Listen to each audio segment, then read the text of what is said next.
Welcome to the Pivot Point Podcast. This season, I'm focused on inclusive leadership and how to lead like an ally.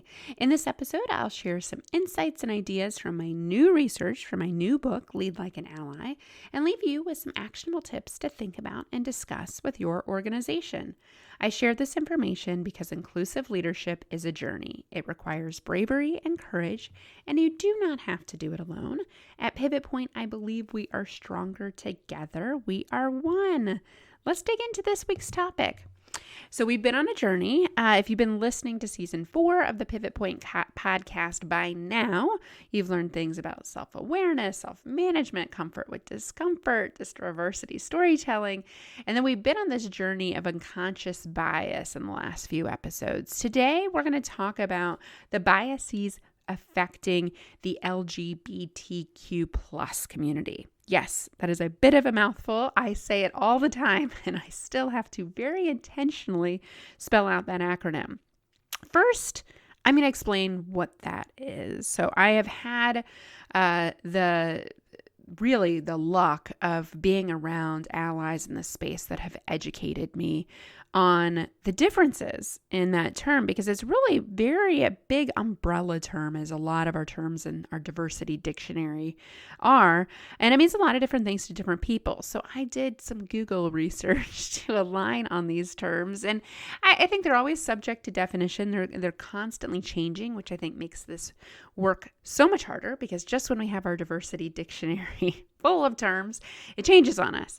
And that's the beauty of the plus and the LGBTQ plus, that especially this community is very welcoming to other types of differences.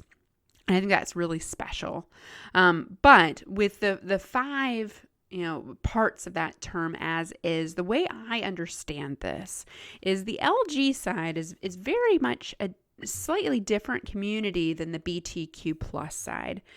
Now, LG and B all have to do with sexuality, T has to do with gender, and Q is for queer, and that actually may be anybody in any of those categories that identify with that term. So let me break it down for you. If you think about the LG side in particular, we have a lot of social awareness and acceptance of what it means to be a lesbian and what it means to be gay. Okay, a lesbian is generally used for a woman that is sexually attracted to another woman, has a woman and a woman that are partners. Gay is men and women, so you could use that term for a man or a woman that prefer the same sex partner. Okay, and then bisexual, B, is those that may prefer either sex. Okay, and I think there's a lot of confusion around this one. People feel like, oh, so you can't decide. It really doesn't work like that. From what I understand in my efforts to really be an ally for this community, and allyship is in the eye of the beholder. I can't claim to be one, but I would certainly hope I'm doing my best to be one every day.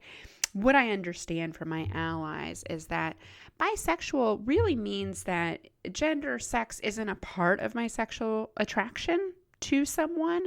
That a lot of times people will describe it as, I'm just attracted to the person like as a human, right?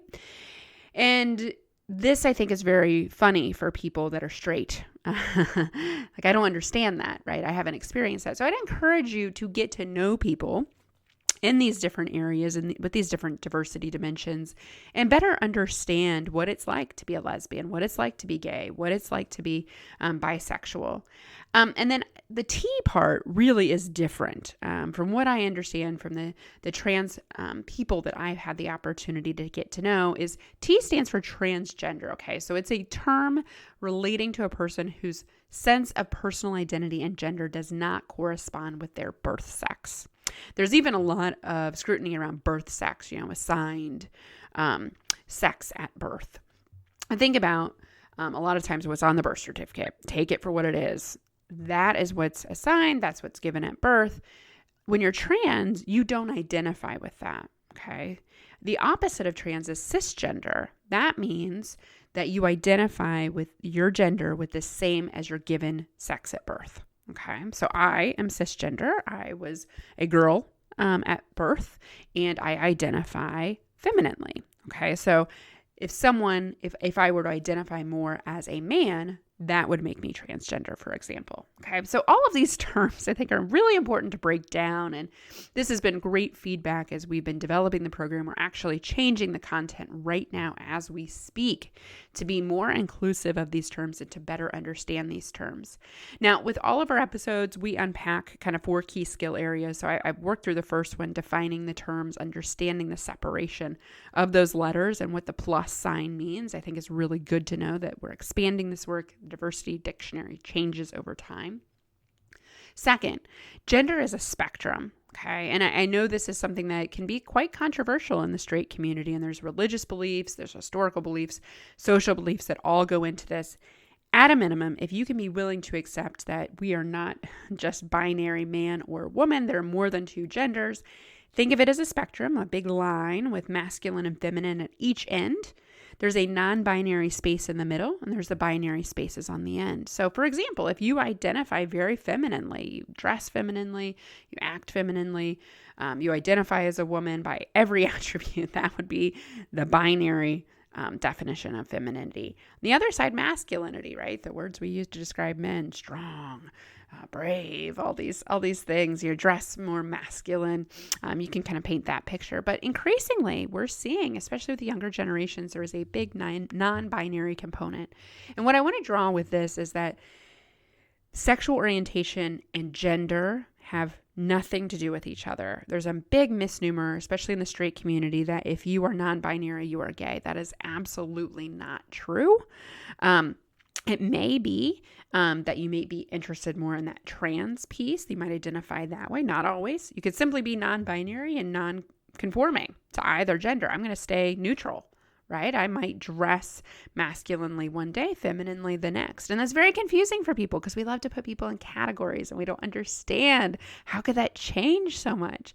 But the more we let people be free to be themselves, like, why does it matter to you? I don't understand. People get bent out of shape about this.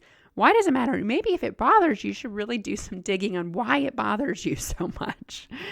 And then the third learning principle I wanted to cover that's in our Lead Like an Ally program is facilitate being out at work. What we know about the LGBTQ plus community, and increasingly, especially in the trans space and the bi space, those are things that are not shared at work, not in the workplace. And I think it absolutely is a missing link. If people can't be their full selves at work and talk about who they are as a human, you're never getting the best out of them, right? There's no way they're seen, heard, and feel like they belong in the workplace. And in fact, the LG side that has a lot of social acceptance and awareness, even that side of this, 50% are closeted at work. So think about that. How many people you don't even know that you're working with. So how can you signal, I want to be an ally, right? Again, allyship is in the eye of the beholder, but how can you signal, I'm interested in learning more? Fourth piece, pronouns. This is a hot topic right now. People are using them in their email signature. You're probably noticing it on social handles, on social media channels. I'd encourage you to identify the pronouns, even if you are a straight cisgender person. It's really welcoming to the LGBTQ plus community to signal, hey, I'm sharing my pronouns. You can share yours with me too, right? So how can you, again, signal to others that you care, you want to learn more? A lot of times if we take the first step, we make it safe for others to then take the first step. So if you like this episode, I would invite you to check out nextpivotpoint.com. Our Lead Like an Ally page is where you can sign up for a complimentary 30-day preview of our new program, Lead Like an Ally, and order our new book, Lead Like an Ally. I appreciate you listening to this episode. Who do you know that needs to hear this message? Hit the share button. Connect with me on LinkedIn. I post daily about these topics. Just simply search Julie Kratz, Kratz. I host this podcast because I believe we are stronger together. We are one.